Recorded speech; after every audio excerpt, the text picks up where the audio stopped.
Team 17 are a British company founded in 1990. They are the publishers, and this game is developed by a company called Black Matter. And I wanted to have a look at Hell Let Loose for a while. A lot of subscribers recommended it to me and have a big unhealthy interest in military hardware, particularly Second World War. This is my second swing at having a play at this game. It was on the PlayStation Network a bunch of months ago, and I did the usual. Logged in, walked for ages, got one-shotted and logged out. The game is server-based, both official and user-generated. Compulsory interaction with randoms. Some people may or may not like that. You've got to be prepared to communicate because it's built its model around a massive 50 on 50 battlefield. Got me thinking about MAG, funnily enough, and you've had that new Star Wars remake, which was way back, huge battlefield boasting. So it's nice to see that trend. I don't really feel there's enough of it out there with online games. Hopefully this video will inspire some people who haven't looked at it to give it a go. If you're an experienced player, you'll probably be cringing and laughing your ass off. So how did that first play session work out?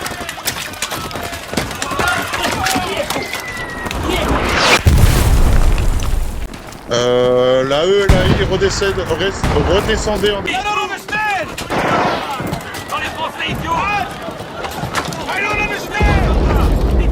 Why is everyone talking French? Loads of the British and American lobbies are always full. Do you speak any French? No. Were you kicked for not communicating with these people? You're quite a lot. Why did you bother with this? Kind of help with the immersion a little bit. I looked at this game as somebody who's more of a digital war photographer than actually contributing to the larger winning of the battles themselves. So I was dancing around getting kicked by the admins quite a lot.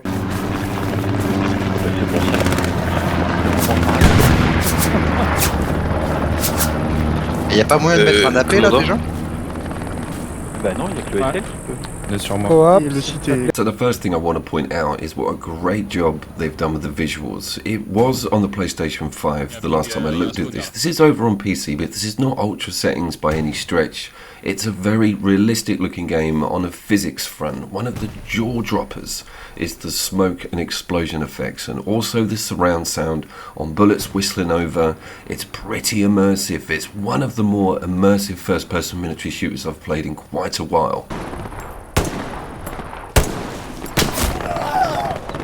Pretty gory and gritty. If you've played this game on lower rank, then you might migrate to some of the sort of infantry setup and loadouts, and these involve sometimes making quite an arduous journey to the battlefield. So the risk is upped when you're new, and having to go back in after death is super annoying. So this heightens the tension when you do get anywhere near some actual gunplay. Moulin du milieu. So you're quite concerned about taking a random bullet, and the tension is nice and high because of the ball ache it takes to getting back into the fray. I also want to point out the tracer fire. It's one of the few games that handles tank tracer trajectory really well. I was like, wow, this is so much more than a Call of Duty game, mainly because of that factor I'm talking about, the 50 on 50, the teamwork situation, and you won't get anywhere lone wolfing it, and that's probably what a lot of people didn't bond with on their initial look at the game. Après nous, c'est Panzer, hein. Ici. Yep. Ça marque un c'est possible. So it's not a battle royale. There's not like permadeath and you're slung straight out of that lobby after dying. You do get to spawn back in, but again, dying is going to annoy everybody because you can't work with the team and you're basically, again, having to wait ages to get back into that gameplay. If you think of a game like Apex Legends, it does boast high lobby numbers, but that's ever decreasing the moment the game starts. There is ground war modes in COD, but I think you guys can agree that some of this explosions and smoke and distance work on how this looks is near on real. It's incredible. Even the sonic boom and bending of the atmosphere is featured. It's pretty awesome stuff. Posez des garnis s'il vous plaît les gars, avec vos soutiens. Je vais aller poser les garnis derrière les râteaux. Damage is actually far more rescuable than I initially realised also. You can take a couple of bullets and you can hit the ground. That's normally the best thing to do, and working out where you actually got shot from or who by is not like a Battlefield game where they get a drone cam on top of their heads so you know exactly where that camping spot was. With this, it's just you're dead before you realise you're even being watched. Là-bas. Et un soutien pour lui remettre 50 pour faire les 3 jeux de nodes.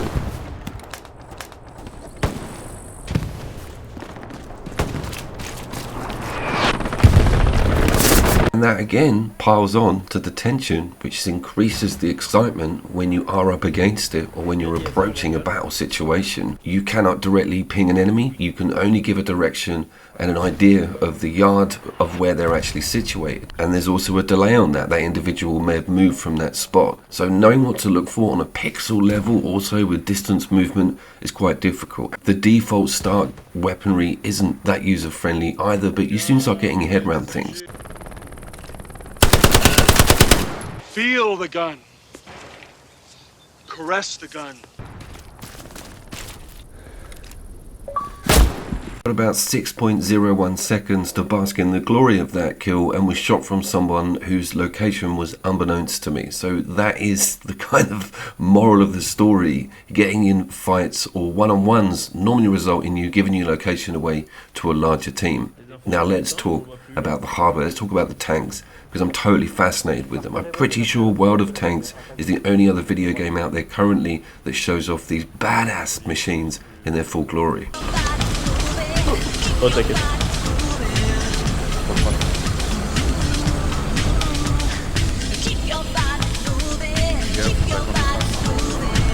This is, as mentioned in the title, a noob's look, so I didn't go to the tank class or look at anything outstretching that sort of infantry, rifleman, base level area. If you're going to be a war photographer, you need to be at the bottom rung of the ladder to get all the decent shots. Panthère, fais gaffe, la garnie elle filme derrière toi, t'as des tranquille. I will say that tiger does appear a bit small. That's nothing to do with the guys getting it wrong within the proportions of the game. I think that's the ride height of the character. If you've ever stood near one of those, I'm 6 foot, and they don't appear that size to you when you're that close. Tiger, tiger, tiger, tiger, tiger, tiger, Hitler-like. All the factions' vehicles get absolutely excellent treatment. The smoke whirling around that muzzle after the initial shot, and also the ballistics and sound and distance, it's very good on the realism. I'm also using a bolt action rifle. I would migrate to that if you're in a larger map. That one's pretty obvious.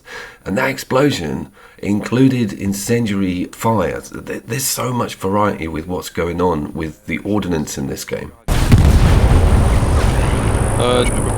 De ravitaillement sur marqueur. Black Matter clearly know what they're doing when it comes to making an immersive war game. Some of the explosions are smoke heavy, others come with fire flammable interiors. It's so good, the variety, and also what battlefield you're going to get to choose from. There's quite a large choice on server, and one of them completely recreates that famous Saving Private Ryan beach.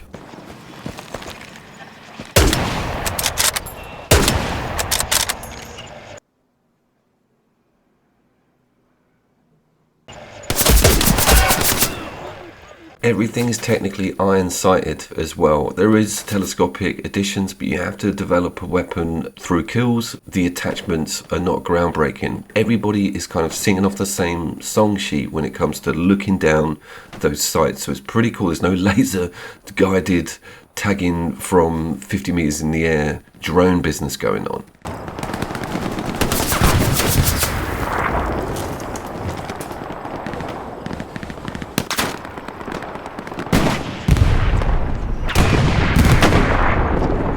You might know some of my Red Dead Redemption 2 content, and I sort of gravitated to making those videos because I saw so many shorts and reels highlighting how cool the randomized aspect of that open world game is, and the characters. It's kind of the same with this.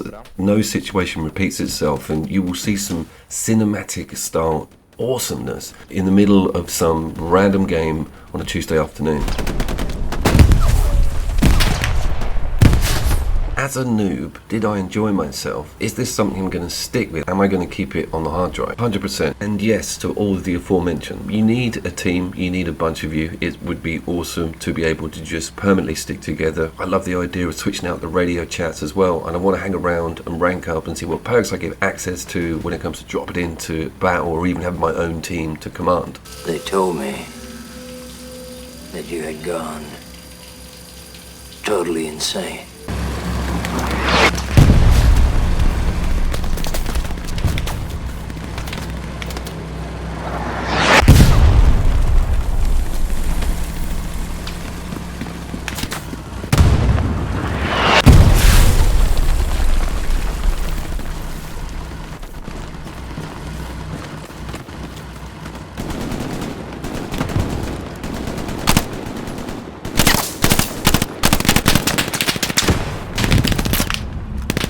Billing it as the thinking man's Call of Duty is kind of patronising and condescending, but I'm going to do it anyway. This is something that requires thought, communication, strategy, new ideas, and adaptive game technique to be able to get past those other 50 people who were doing the same thing. So it's an excellent choice, especially for it being on Game Pass, and hopefully you snapped it up during that PSN period, and it's probably worth firing up in 2024. What with the current creative drought and all of the politics that are swinging around with DEI and SBI and ESG, this is definitely a refresher.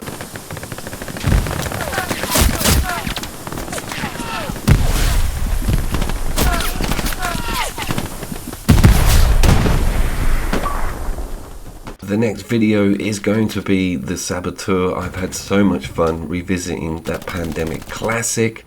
I will of course see you down there. Thanks very much for watching, guys. Click the like and subscribe button because I ain't no noob no more. You're still a noob, mate.